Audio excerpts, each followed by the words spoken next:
Ladies and gentlemen, please welcome engineering technical writer at TAPAD, Carrie Savoca.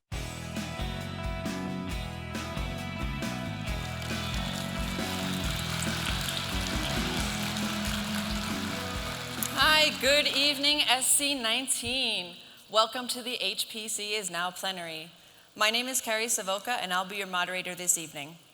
I just got in from New York, where I'm taking a few days off from my work in technical writing and engineering to join you here at SC19. Please join me in welcoming our panelists, Eric Hunter, Erin Keneally, and Ben Rothke.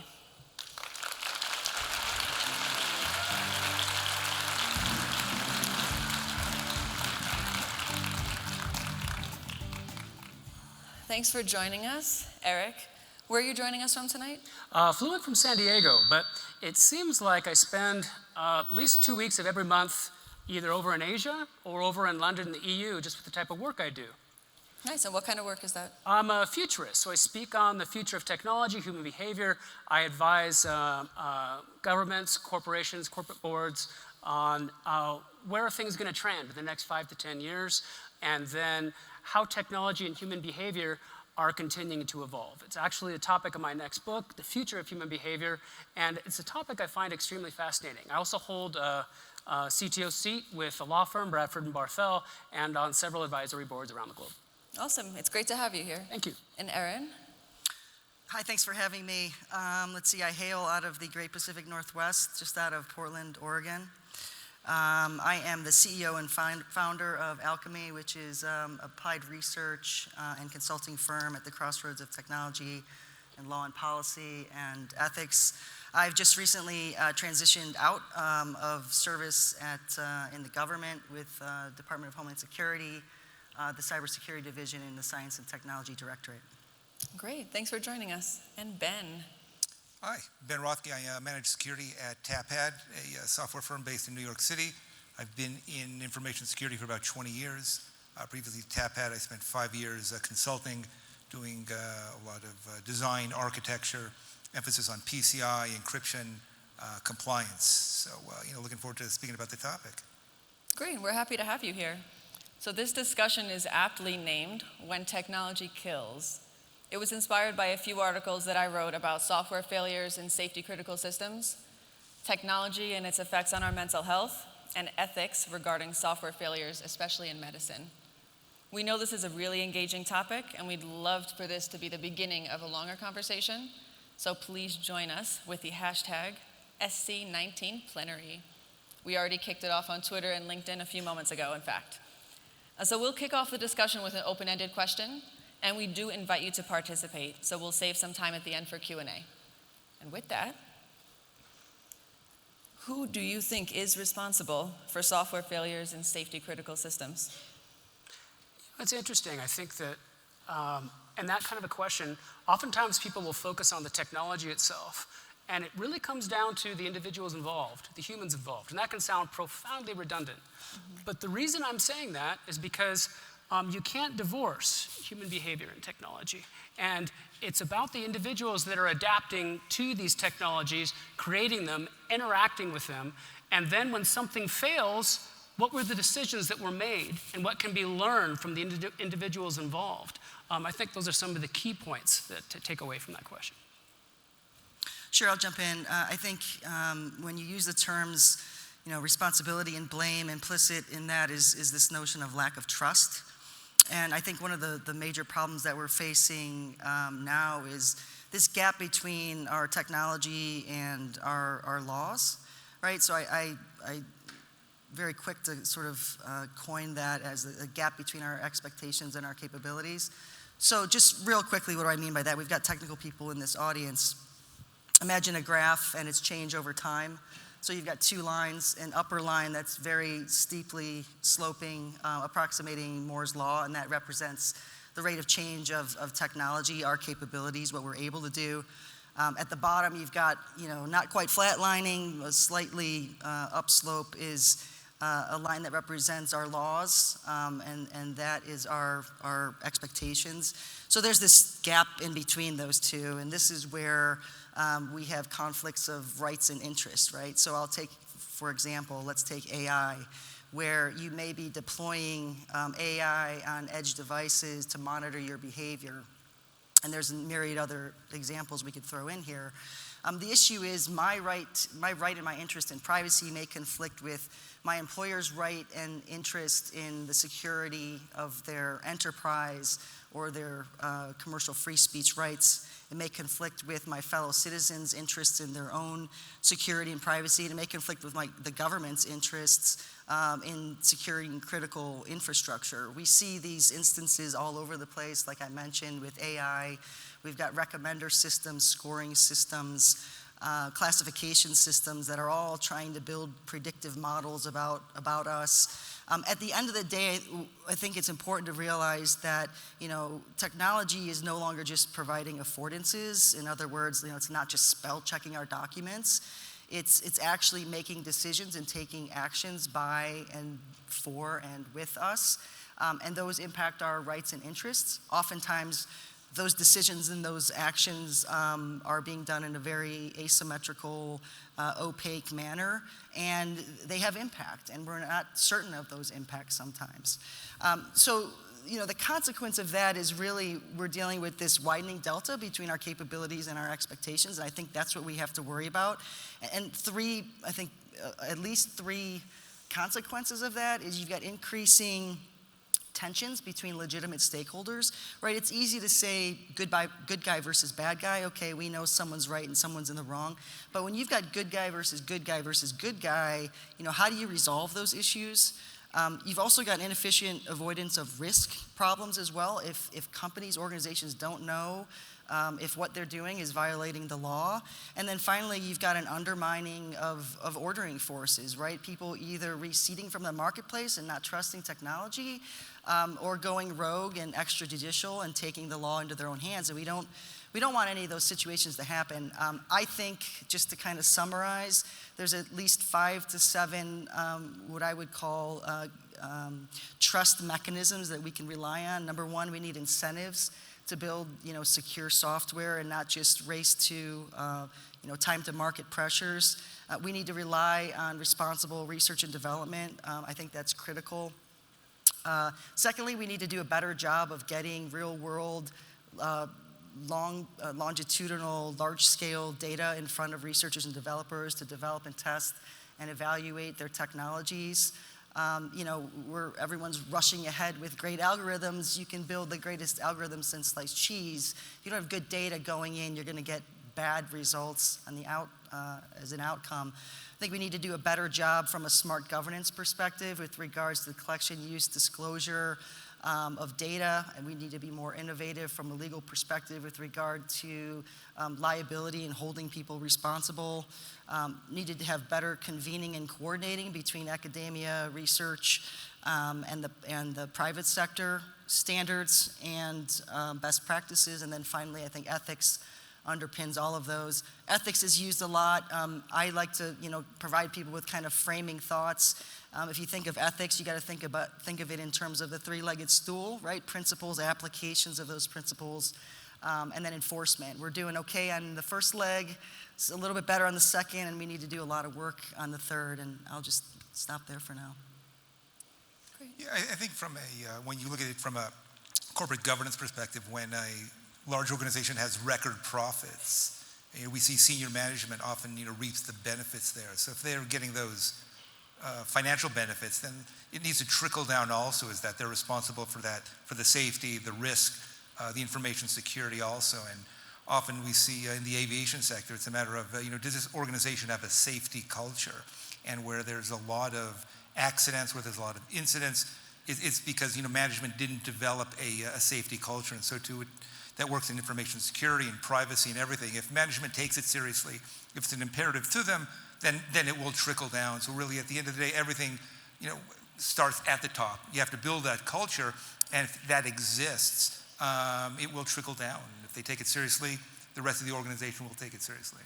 Great. I really want to elaborate a little bit about the safety culture. Mm-hmm. So you mentioned safety and risks, and establishing a safety culture across an entire organization. What does that look like to you? Yeah, I mean, it's not like in information security. It's not just a firewall. It's not just a switch. encompasses people, processes, and technology, and it has to look at the holistic, very broad approach, because it's rarely do complex problems occur because there's just one small issue. They're multifaceted. So if you want to address these issues, the biggest mistake is to try to throw money at it. We'll just often bring in a lot of expensive consultants, but you really need to take a very broad perspective, take a holistic perspective. People often would rather look for a pill rather than make lifestyle changes that could fix that problem. That works also in human biology and also works in IT. Very broad, deep, holistic perspective. I agree with Ben, and I would also add, I think there's a language, a culture, and an ownership issue to be dealt with, right? So oftentimes, your engineers are not speaking the same language as your business folk, and they don't necessarily have to, but semantically, there's got to be a bridge at some point in time. If you expect them, who are their optics in terms of recognizing risk from their perspective versus the business risk that those people see, they need to have a better communication in that regard. I think ownership, by that I mean you need to empower folks all the way up the chain that they feel that they have an ownership in the direction and the ethos of the company. That's very important. One of the programs I ran at Homeland was cyber risk economics, and one of the challenges that we always talked about is translating what cyber risk means to the ground troop folks, to the folks who are writing checks, the C-level people, because they just see the problem from different perspectives. So at a very simple level, it's kind of basic. It's not rocket science. It's translating semantics. To elaborate on that point really quick with perspective, it's a great point you brought up with the C-level down to the individuals at the front line, so to speak. So everybody here, we're working in different organizations. We have extremely highly educated individuals, specialized fields, and then cross-communication needs to take place. And it's just human nature that oftentimes, if you're receiving advice or feedback or interacting with somebody outside of your relative specialty, sometimes there's a pushback as far as where's the common frame of reference. And I think that sometimes organizations don't take that step to get that point, which you both have made, as far as reaching that people connectivity. It can sound like a simple step, but it's so often overlooked, particularly with technology, particularly with higher education specialties, and it's across industries. Okay, so I really want to dig in here.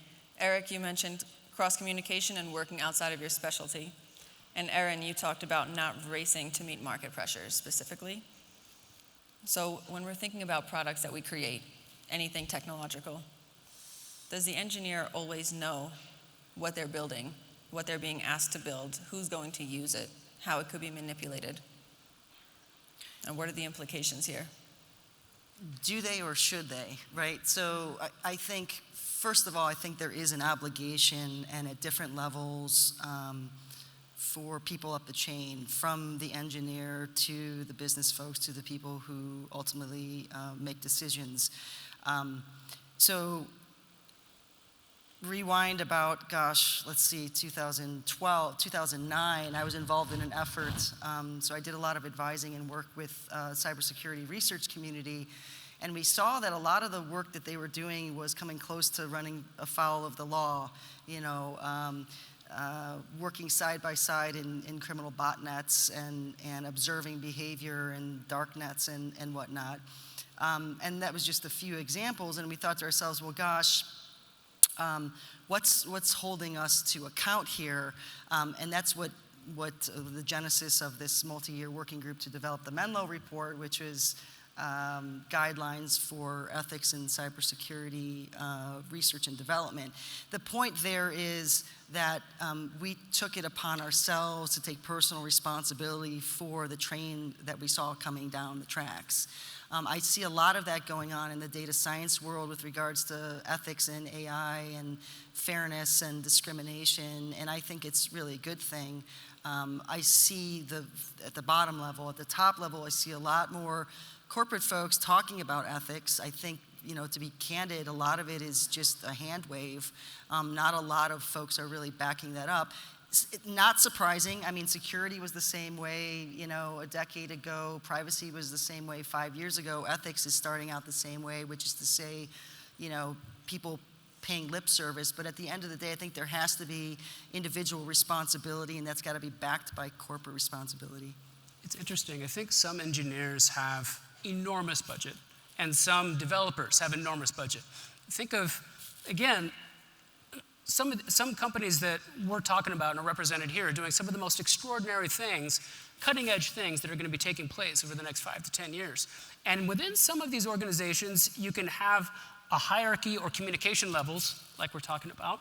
But then in others, it's almost like sometimes engineers and developers can have their own area where there's so much money thrown at what they're going to do because they're so talented.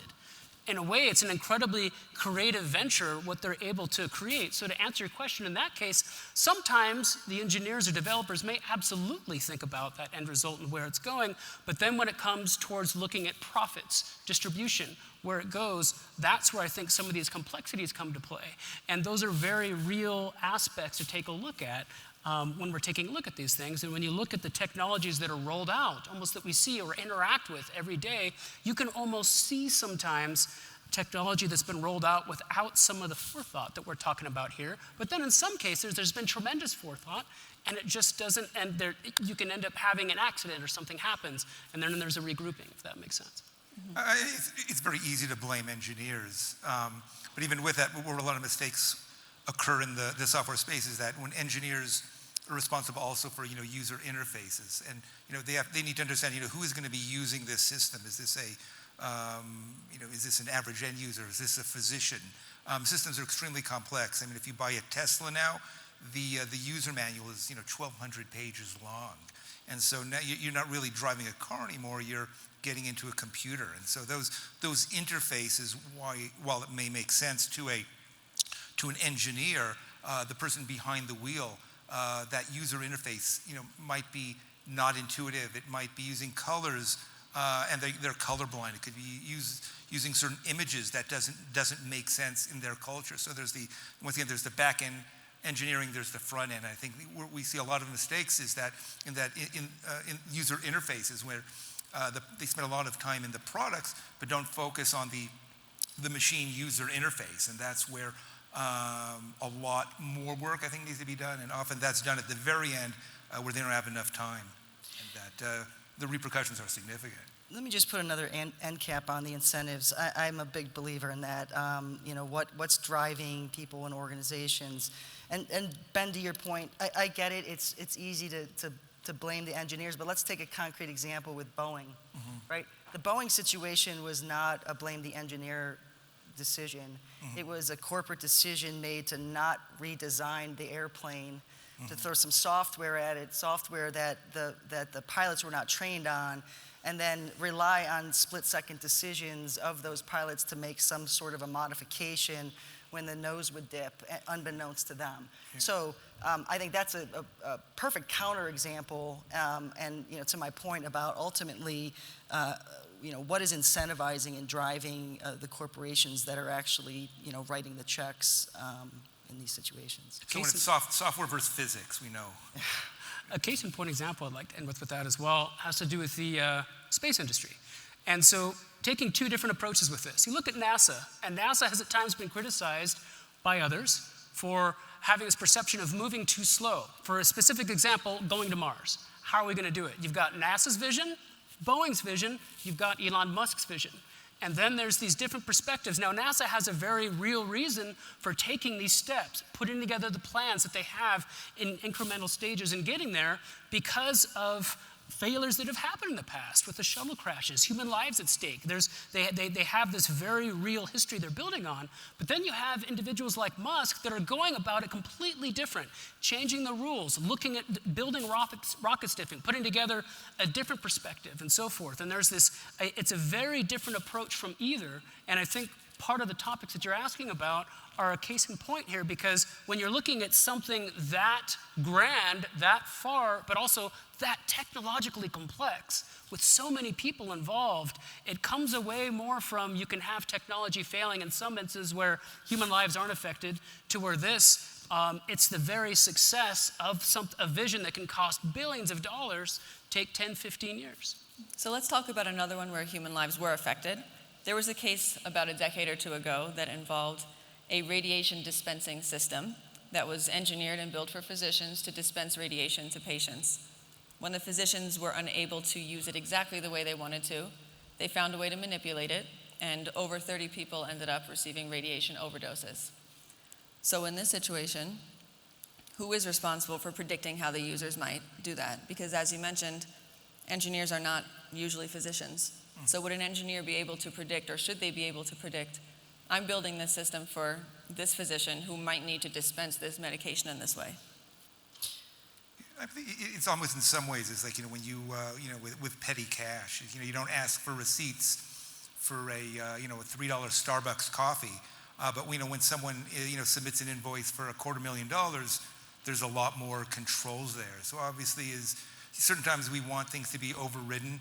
That makes sense for, small innocuous things, but things like, patient safety, radiation,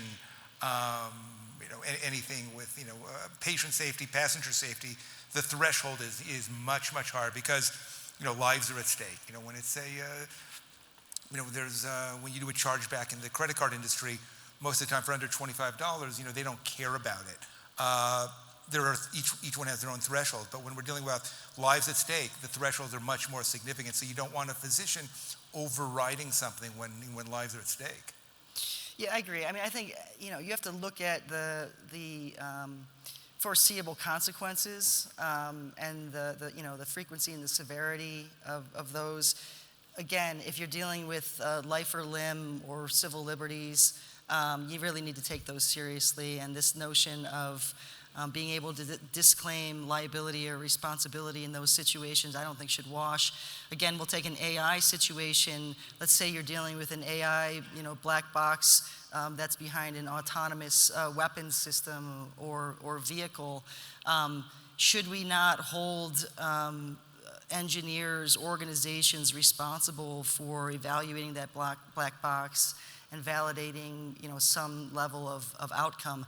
Traditionally, from a legal perspective, we've got things like products liability, we've got negligence law. Usually negligence law is about, requiring a duty when there's special relationships between people. And heretofore, it's really only been found in situations, doctor-patient, attorney-client, landlord-tenant kind of situation. We haven't extended that into the technical world at all. I think we need to revisit that notion of duty of care when we're dealing with technology systems that affect life and limb. All right, I'd like to segue a little bit. Please raise your hand if you're wearing technology on your wrist. It's a lot of people. Anyone over here? No, I'm the only one. So we do wear technology on our wrists pretty often. Even children do nowadays. So we have constant access to our heart rates, our sleep stats, and to other health metrics. Some people even have access to their blood sugar on a live basis.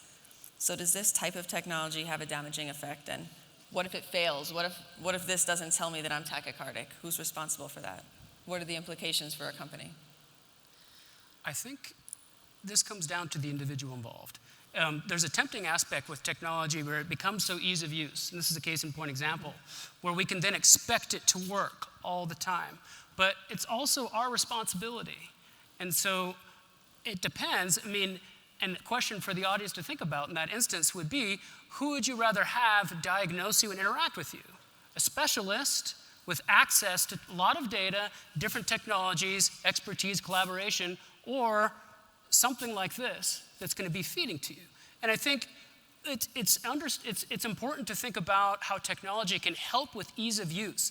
But a downside to that, oftentimes technology is behavioral adapting. So it tends to adapt to the behaviors, our existing behaviors, and further down that path. And it can keep us out of stepping back with a perspective and looking at the specialists involved.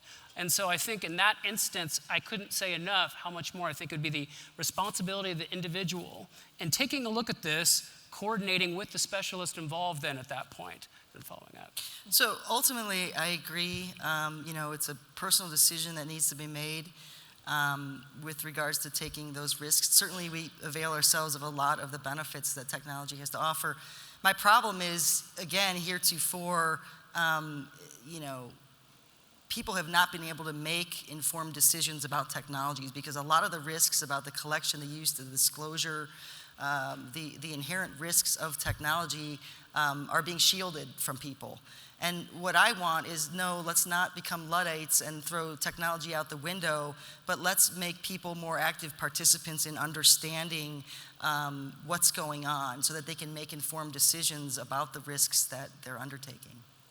Yeah, I mean, it's a good point. Informed information is great. One of the issues, Carrie, you're talking about even, devices. I mean, there's innocuous devices like Fitbit and Polar watches. Then, what about a cardiac devices? When someone today, people have very little choice unless they're on which cardiologist they want to use. For example, everything's insurance dependent, and you have very little choice on what device that cardiologist puts in your heart, or the nephrologist, etc. So there is that challenge there. Is that, and I said, unless someone's extremely wealthy, that they could select that. But even so, the number of manufacturers for these specialized devices are quite few, and it's a very delicate choice, because on one side you want privacy, but on the other side, if your life is at stake, which one do you choose? And that's a challenge. Also, at the consumer level, these devices are great, but the reason often they're so inexpensive is because they're selling your personal data, and so the reason there's so much free services on the internet is not because these companies don't want to make a profit, but they're offering it because you are the data. So if it's free, the service is free because they're gathering valuable data from you. And so too, from the medical perspective, is at the end of the day, the patient has very few choices and very little leverage. So it's a challenge we're going to face in the coming years. You bring up ICDs, and I'll harken back to the security issue in terms of being aware of the security of their data. So right now, as a society, we're dealing with this fake news phenomenon and not being able to trust or seemingly authoritative sources and whatnot. Imagine a world where we're connected by all these personal health devices, and I can tell you right now, for the most part, they're all extremely hackable. So imagine a world where we're all connected to this, but we can't trust the information that's coming from or going to that. I mean, what kind of world is that? I know for certain, I'm not going to be getting any of those implanted in my body. And we're even moving on to things like neural chips from an AI perspective that are going to be able to send, signals, neurochemical signals to cause certain emotions in your body and whatnot. So, that's, getting out there. But the bottom line is we need to be able to, I hate to keep getting back to my original opening salvo, but we need to be able to trust our technologies, because it's not going to get less complicated as we move on. I think it's a matter of integrating the technology with the specialist practice. You brought up a good point. Not everybody has access to multiple doctors, right? But on the other hand, I mean, there's let alone a doctor, right? Sure. But on the other hand, what's going to be coming through something like that is fairly rudimentary at this stage. Mm-hmm. And so it's almost more, in a way, we could look at the technology that the doctors have access to, and then the way that entire specialty area operates. You'd mentioned a cardiologist. There's the different specialists and the different work they do. From a personal level, on a health side from this that was very real, last summer my sister was diagnosed with ovarian cancer, and it came from the primary. And the primary saw a blood level that was off. So if these were to evolve to a point where you ended up having blood level like that detected, perhaps that could be incredibly helpful to get an early diagnosis. My sister was lucky enough to have an incredibly gifted primary that was on it, just slightly off, did some testing, and it was stage 3. She went into surgery, and I got to see how the surgery team worked as far as coordinating this, moving through it, went through treatment and so forth. You can see how something almost as innocuous as wearing this, here's an alert, can turn to something incredibly complex. And so to your point, you have to be able to trust not only what's coming through, but the individuals you're working with, and be able to be in a position to have those individuals to work with. And suddenly this particular topic, it becomes very complex with the amount of individuals, the humans involved. But I think it also behooves this notion of, let's not try and eliminate the human from the equation. Too often we kind of go down that road. We need to figure out what are the positions that that humans are best slated for in terms of their capabilities in establishing that trust as well. I mean, I think it's, it goes both ways. I'm using, health information, like in the airline industry, Boeing and Airbus, they could, they're gathering this information in real time, so they often know by the time the plane gets to the gate, they'll have the part ready. It's a quick replace, and they're saving lots of money. But at the person level, if you are gaining a lot of information about that, you talk about trust, often we're seeing a lot of insurance companies offering certain types of monitoring. They're encouraging their customers to load information in apps and other things. The question is, what are they going to do with that data? If they know you were eating, 3 Big Macs a month, maybe, 5 years later, when there's obesity issues, they'll deny those claims for that. So it's a matter of, the data is pretty much innocuous. It's a matter of, who's doing it and what are they doing with that. So as I said, Boeing and Airbus are perfect examples of getting a lot of data and using it to minimize downtimes. But insurance companies often have two conflicting agendas. On one side, they're encouraging patient health, but on the other side, every claim they pay, they're losing money. So they have an incentive to deny claims. And if they could have all this information, they've got a huge amount of data to deny lots of claims. So there is that inherent conflict, and those are always, much more of a challenge to deal with. I'd like to combine these two ideas. So you mentioned a couple of things. People are trusting this technology. We're also trusting technology that has not been designed yet. So anytime we come out with something new, what you mentioned about having real-time access to your blood levels, to different, serum levels, people would be trusting that right off the bat. We also mentioned that consumers are the ones receiving this data. So as a consumer, does every consumer know what to do with this data? Right? No. I have my heart rate right here, right? We don't. So I have my heart rate. There was one time a couple of years ago where I was wearing the first Apple Watch. It was the brand new one, and a coworker insisted that I buy it. And I said no, and he took me to the Apple store, and we bought it. And a couple of weeks later, my heart rate was really elevated. It must have been like a whole day at 120. And I knew something was wrong, so I went to urgent care. Somehow I was actually dehydrated. Don't know how that happened, but I was paying attention to it. There was no alert. There was nothing that said, hey, your heart rate is really high and it's been high for a while. You should go to urgent care. But I knew what to do with that data. So what are the implications when someone has access to a tremendous amount of data and they don't know what to do with it? It's a great question. I think it's a phenomenon we're seeing happen now, but again, across a very broad spectrum. It's overwhelming how much data is out there. And I think sometimes people become comfortable, speaking of consumers, looking at relative specialty areas and data relative to that. And so when it comes towards something like this, you're hitting more from broad-based knowledge, something outside the wheelhouse, gets back to one of the flaws we currently have with behavioral adapting technology. The aforementioned, call it more of the prism effect, where you can have access to so much data, but you tend to self-reinforce with one's perspective. You talked about the news phenomenon. Individuals do this with how they gather information. So to your point, it would seem that I would say, no, I don't think individuals do. But again, it comes down on the responsibility of the individual. If you don't, it's important to step out of that behavioral adapting ability that consumer-based AI tends to work with, and be able to look at it and say, okay, what can I learn about this? What did I just buy? What's it showing me?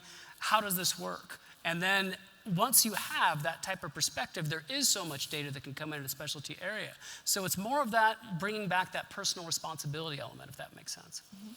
I would advocate that this is a situation where research and development is perfectly situated to address this type of a problem. Because what's the goal of research and development is to create generalizable information. Right now, you've got kind of two extremes. For the most part, folks' information is really bottled up by an oligopoly of folks. And, increasingly folks are getting access to their information, but for the most part, there's these two extremes. I think we need to create we need to democratize the data that's being locked up in a lot of these platforms, let researchers in a responsible way, let researchers and developers get access to this so they can help inform citizen consumers about, okay, this is what it means to me, this is how I can use this. Because right now, unless you're, working for or with one of those platforms, and trust me, I know this because I funded a program that funded people to go out and find and collect and curate data for cybersecurity research. Unless you're working for one of those platforms, you're basically on datacade. Or you're dealing with data that really is just conducive to you chasing after toy problems. And that's not the kind of world we live in. And I know researchers and developers, they want juicy real-world data. And look, there's been a lot of privacy technologies developed to allow for the sharing of, the balancing of utility and privacy and confidentiality of data when it gets shared and used.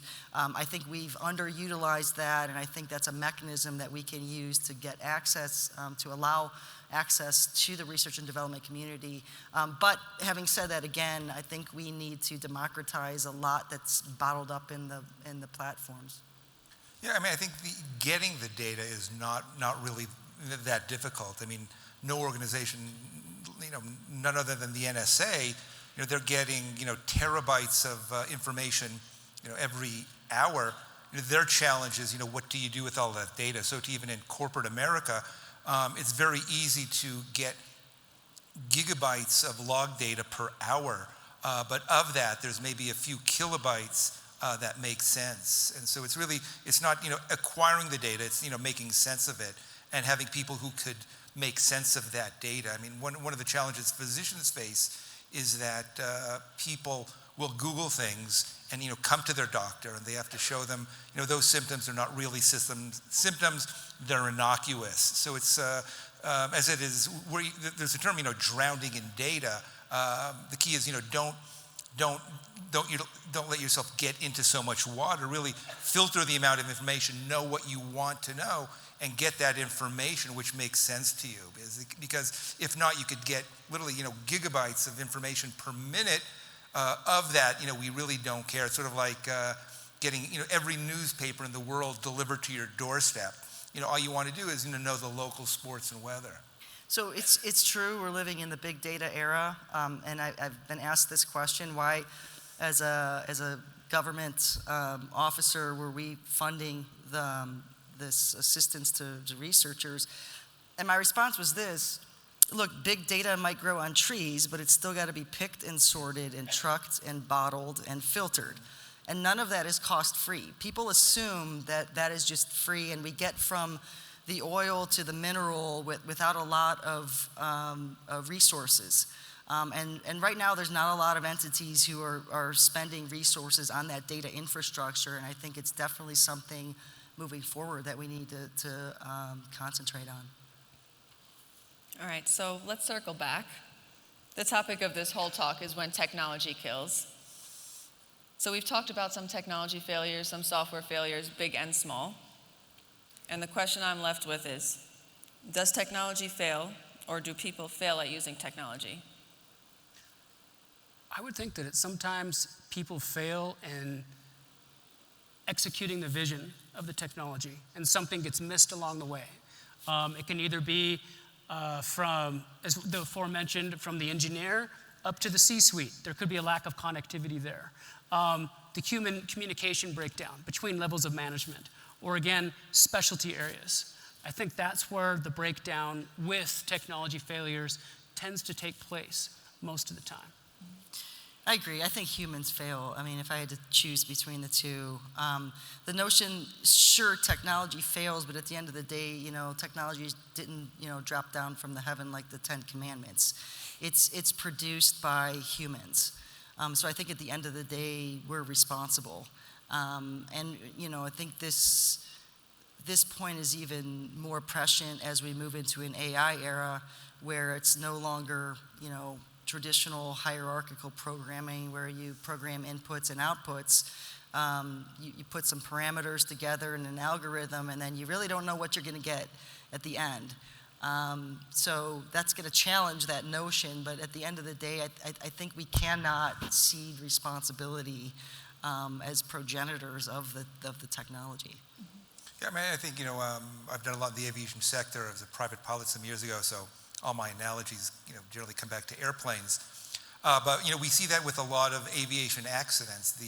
They're highly advanced airplanes, and the pilots often don't know how to use them. There was the Air France crash in South America a few years ago.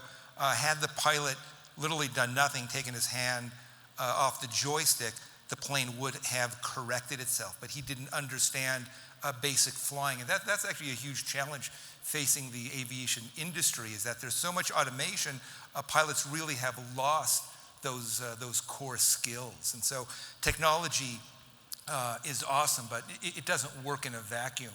And when you get in a plane, it's extremely unforgiving. And if that pilot doesn't know how to fly that plane, and if they get behind the curve, all the technology in the world won't save them. So it's not one or the other. It's how they're using and how they're interfacing. It's an interesting point, and a follow-up on that would have to be how the Federal Aviation Administration is looking at airspace currently with the oncoming drones working into airspace, where it would fit and so forth. And then also to that point, how the rules and guidelines are set up about that to try to prohibit potential technology failures along that area, about using the airspace, interacting with it. And then the level of autonomy that comes with some of the piloting, it's another great point you made, because it also touches with autonomous driving. So you can have pilots using these planes, as you're talking about, that aren't spending as much time actually piloting as had previously. Whereas with autonomous driving, we're facing all kinds of challenges there.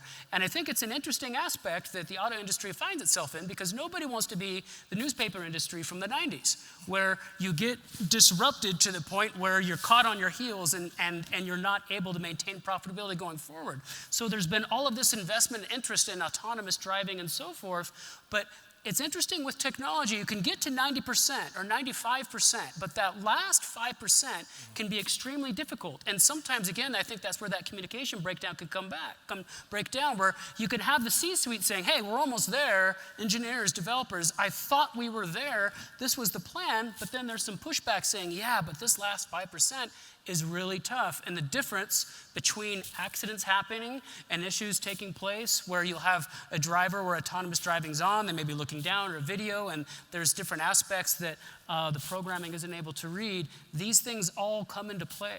So it's a great point. Great question. I think being able to articulate the assumptions and the limitations of the technology will take us a long way.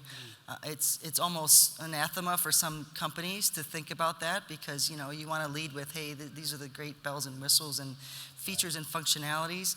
But especially, again, I'll get back to the AI scenario where outcomes are uncertain. I think it's going to be even more important to understand, what are the assumptions built into this technology?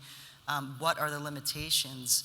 And that's going to help a better informed interaction between the augmentation between the humans and the technology.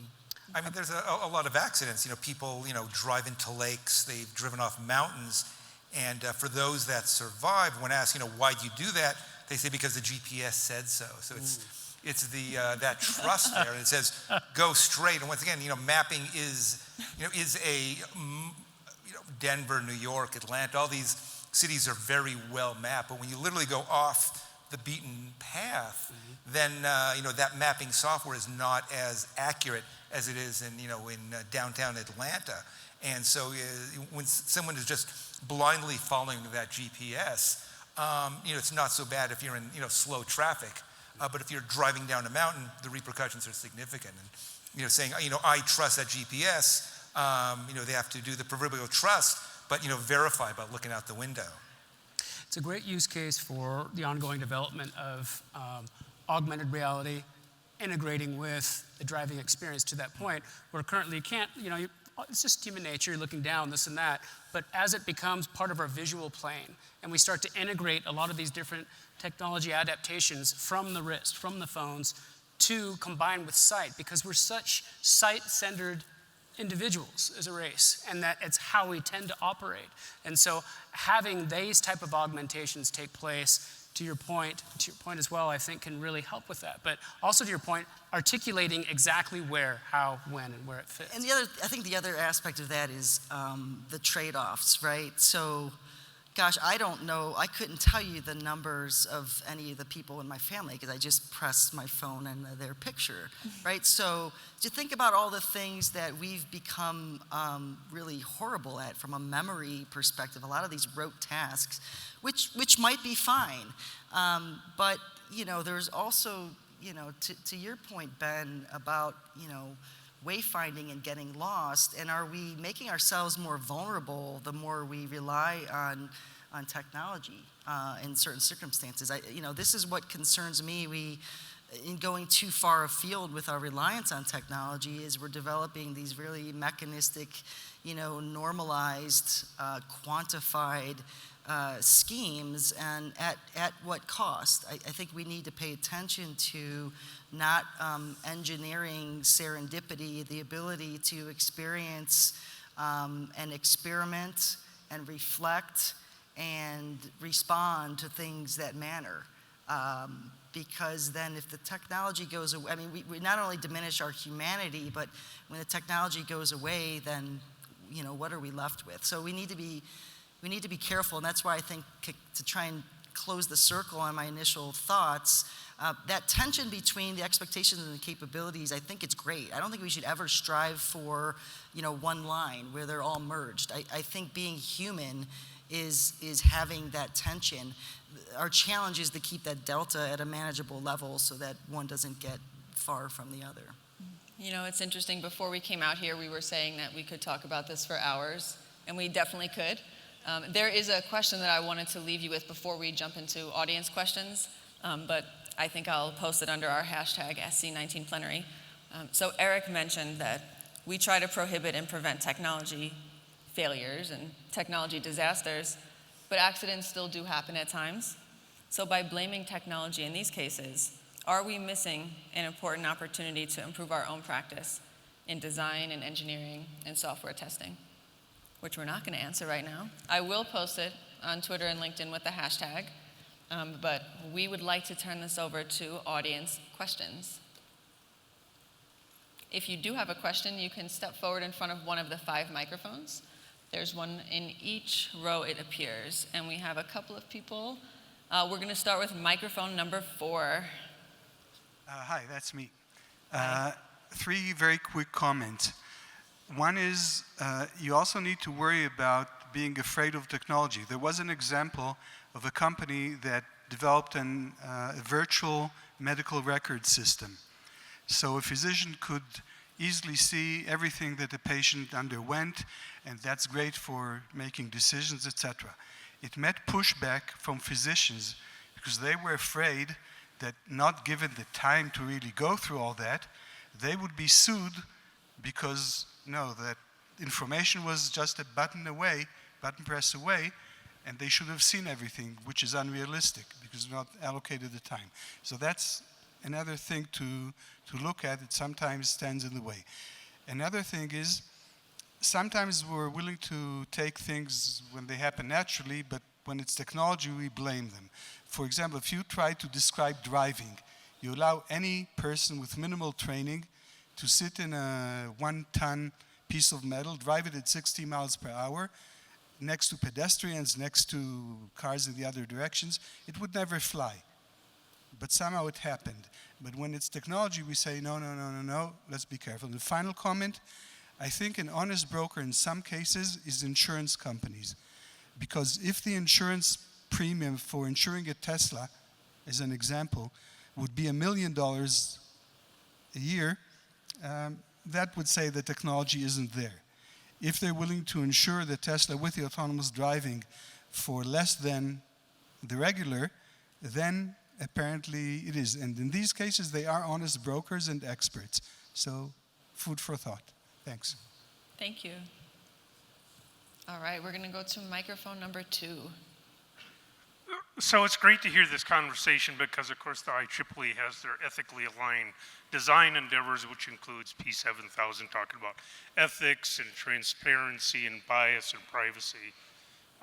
In the question posed was, does technology kill? I'll throw that the other way.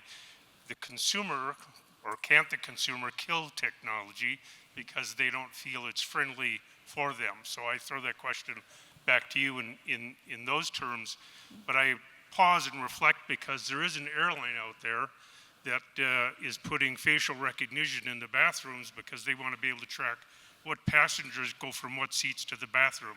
So how can people kill that type of technology? Ooh. I think there was a biometric rollout at Piggly Wiggly about 10 years ago, and it was actually going quite well. And then this woman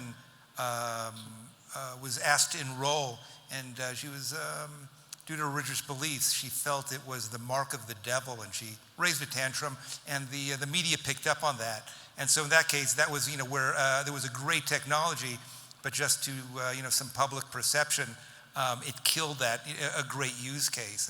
And so too, every technology is pretty much neuter. It could be used for good, for bad. Facial recognition does a great job. In some cases, we're 90% there. Is that good enough? That depends on the use case.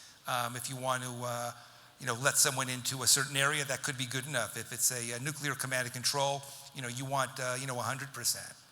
Yeah, I think to the FRT point, that's a great example of where there has been successful pushback. So you got the city of San Francisco, Oakland, Somerville, Maryland. They've all banned the use of facial recognition technology in governments. There's a bill in Congress right now to ban it as well, or some sort of a moratorium.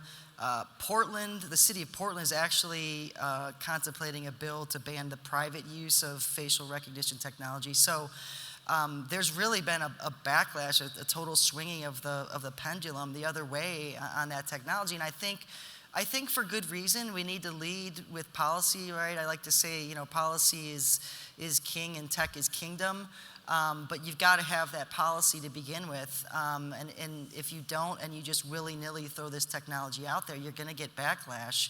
And that's what's happened. So I think that's a perfect example of where it's been successful in terms of feedback from the citizenry. It's interesting how in different regions across the globe, it's wholeheartedly embraced and become part of society in a way.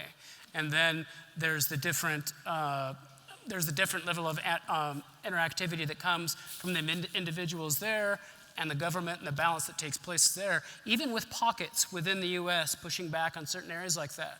It's difficult to think about law enforcement turning something like that off. And therefore, I'm curious to see what will end up happening from the federal level to the different state and local levels as far as that goes. An interesting aspect along these lines as well was, everyone here remember Edward Snowden and the revelations some years back, right? And it was that concept of privacy. But how many people here, and how many people do you know, actually changed their behavior after you got that feedback on privacy? And so I'm curious how far the backlash will go.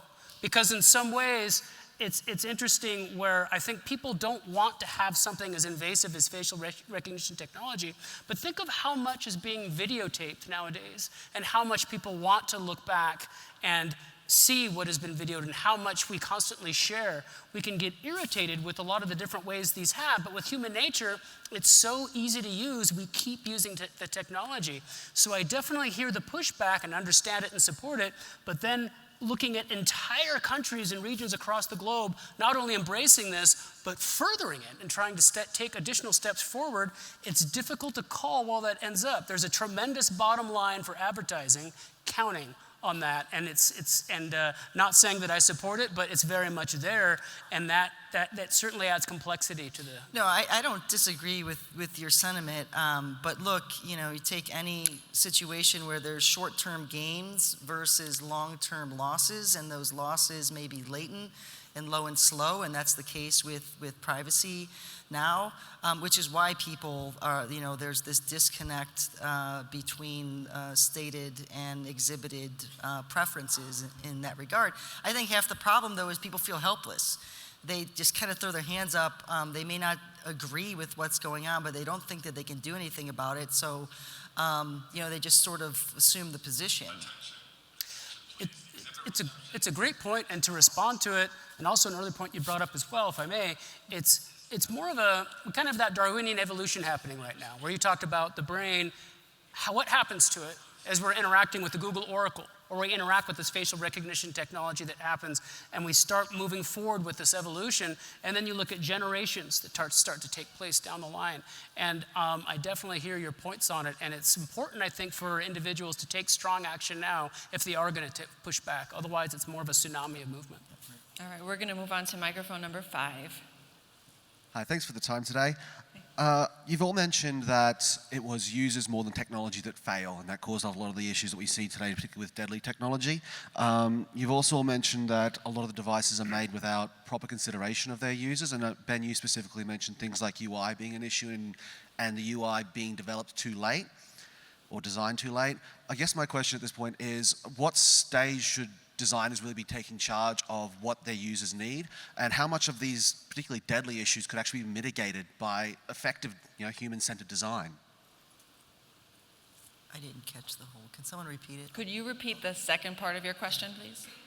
How much could the deadly or the more dangerous of these concerns, not necessarily security obviously, but that these dangerous issues be mitigated by human-centered design, or by effective design anyway?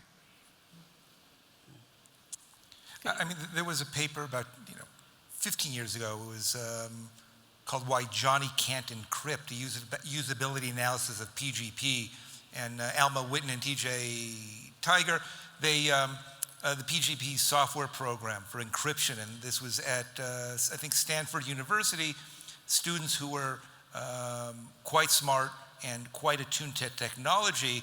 But PGP didn't have the best even with a good user interface, they were making mistakes. They were sharing their private key. So the user interface is crucial, and we see a lot of mistakes, a lot of errors happen because they haven't done that testing, and the people don't know. And an interface that will work in the United States, symbols that will work in the United States, won't work in England, and that works with England, won't work in Peru. So there is a lot that needs to be done, in that area. It's, the data is there to show that. The challenge is, a lot of organizations don't want to put the money in that area. I think the user-centered design, value-based design has green pastures ahead in terms of what we can and should be doing. I mean, let's take the counterfactual situation with video gaming, right? And embedded in the video game industry, which, by the way, is something like $160 billion annual revenue, more than the music industry, more than the movie industry. All right, so what do they embed in the gaming consoles and play itself, but this notion of persuasive design, addiction. They build all these things in to keep people playing and interacting and whatnot. In fact, I think the World Health Organization just recognized gaming disorder or something like that. Be that as it may, we've done it from that perspective, from a UI perspective. Why can't we do it from a more positive perspective? I think we can, and I think we should. It's interesting from the design perspective, furthering on gaming, there's, of course, we're right on the cusp of that virtual reality interaction, right? And then you take what I talked about, more of a prejudice with sight. A lot of the development's been built with sight. And then you have a much more immersive experience. And so with that type of UI and those design challenges, then you can end up having all the other senses come into play. Now, putting that into the gaming world, talk about a profoundly addictive experience, but then also from a storytelling role, from whether it's motion pictures or with the different shows that we interact with, whether it be HBO or what have you, and then also from that gaming, there's kind of a balance where you have this new arc and storytelling where you have this full immersive, or you can look at the potential from a design perspective, changing the way that we work. where you can interact with individuals with that type of site and UI, and you can create whichever different habitat individuals would want. There's both positives and negatives to it. And I think that while the negatives are certainly well said, there is the addictive aspects, profoundly addictive aspects that could change cultures entirely. There's tremendous positivity and evolution that could take place from it. All right, we have time for one more, and then we're going to continue the discussion with the hashtag. We're going to go to microphone number 1. So thank you very much for a very stimulating panel. There's lots of points that I'd like to further explore, but I have a question for the panel, and it made me think during the examples about aviation and some of the examples and discussion about making things more transparent as people, engineers and corporations and whatever, are developing these new technologies. So in the aviation space, there's this activity called the Aviation Safety Reporting System. It's run by an independent third party, and it's encouraging airline personnel and others to report incidences that may have become dangerous or maybe have violated some regulations or whatever. And that has transitioned over about 40 years into making many of the recommendations that now make the aviation industry much safer. And they do that by the report and then analysis of each one of these incidents. There's a carrot that allows the FAA, allows the employees who are licensed by the FAA for their roles to be forgiven for whatever that incident was, that they could have been suspended their license or whatever. And it seems to me like there's a lot of room in this discussion for such an institute or sets of institutes. Doctors do the same in a smaller subway when they have their conferences after an issue. But it seems like overall there was a way to have a clearinghouse that allowed people with concerns or incidences or things to self-report. That would allow a lot of ability to make improvements overall as opposed to keeping it behind certain doors or with regulations. So I don't know if there's any suggestions or comments you have. I would just say that I wholeheartedly support that as a model moving forward. I can't tell you how many conversations I've had with in the cybersecurity incident space that have tried to leverage that model as well, and I think it's perfectly suited for a lot of these, AI risk scenarios or other technologies where, folks are given a safe harbor from a legal liability perspective to go ahead and do the right thing and report this and not be concerned about getting thrown in jail or having to pay fines. But yeah, it's been absolutely successful in terms of ensuring the safety of our aviation industry. I don't know why we haven't replicated it in other fields, but double thumbs up from my perspective.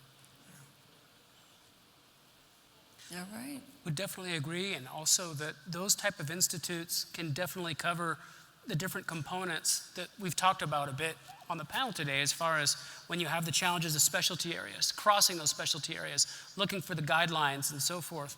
And I think that when you end up having that type of, these type of institutes, this type of experience, it's something that as we move forward, as we project forward over the next 5 to 10 years, I think are going to become only more important as more and more connectivity availability comes and more technology becomes integrated in our daily life. I think every organization says we appreciate your feedback. They want to know. The challenge is putting that method in place where you could gather it, identify it, quantify it, and then really understand what changes to be made. And I said the aviation industry has decades of experience where pilots could report anonymously and safely and without any fear of a retribution. And yeah, the key is to not every industry has that same value proposition, but those that do, whether it's safety, where there's OSHA issues, et cetera, there's where there's no fear of being called out as a whistleblower, huge value there.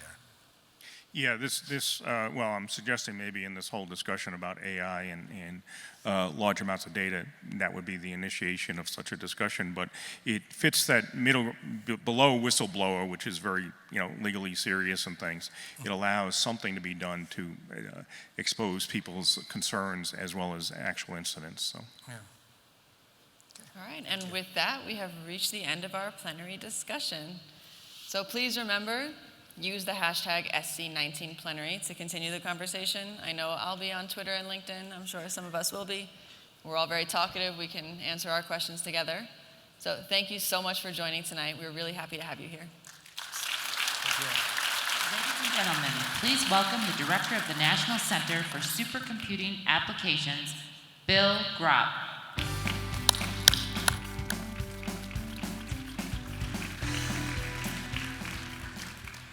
I'd like to thank you for attending our HPC Is Now Plenary. Let's have another round of applause for our panel.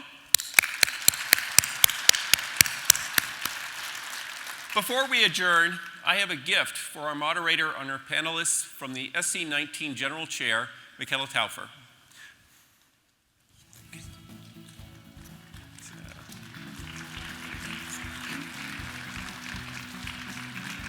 I think it was great. Thank you. Very great. Thank you. The panelists will be available to take a few questions in the front of the stage. And then please join us for the ribbon cutting to open the exhibit floor and tonight's opening gala just before 7 tonight. Thank you.